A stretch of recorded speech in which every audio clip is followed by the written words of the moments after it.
महानगरपालिका अभियंत्यांना अंधारात ठेवून दररोज 400 फेऱ्यांचा हिशोब महापालिका प्रशासनाला लागत नाही। पुणे अत्यावश्यक कारणासाठी महापालिकेकडून नागरिकांना टँकरद्वारे मोफत पाणी पुरवठा केला जातो। त्यासाठी ठेकेदाराची नियुक्ती केली आहे, पण दररोज सुमारे 400 टँकरच्या फेऱ्याचा हिशोब महापालिका प्रशासनाला लागत नाही।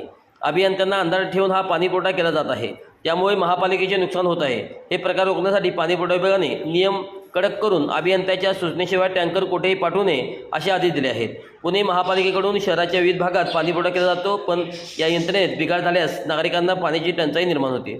अशा अत्यावश्यक काळामध्ये नागरिकांना टँकरने मोफत पाणी पुरवठा केला जातो। तसेच समाविष्ट गावामध्ये महापालिका पाणी पुरवठा करू शकत नाही अशा ठिकाणी पिण्यासाठी म्हणून मोफत टँकर पुरवले जातात। महापालिकेने नियुक्त केलेले टँकर चालक महापालिकेच्या केंद्रातून पाणी भरतात आणि ते नागरिकांना देतात।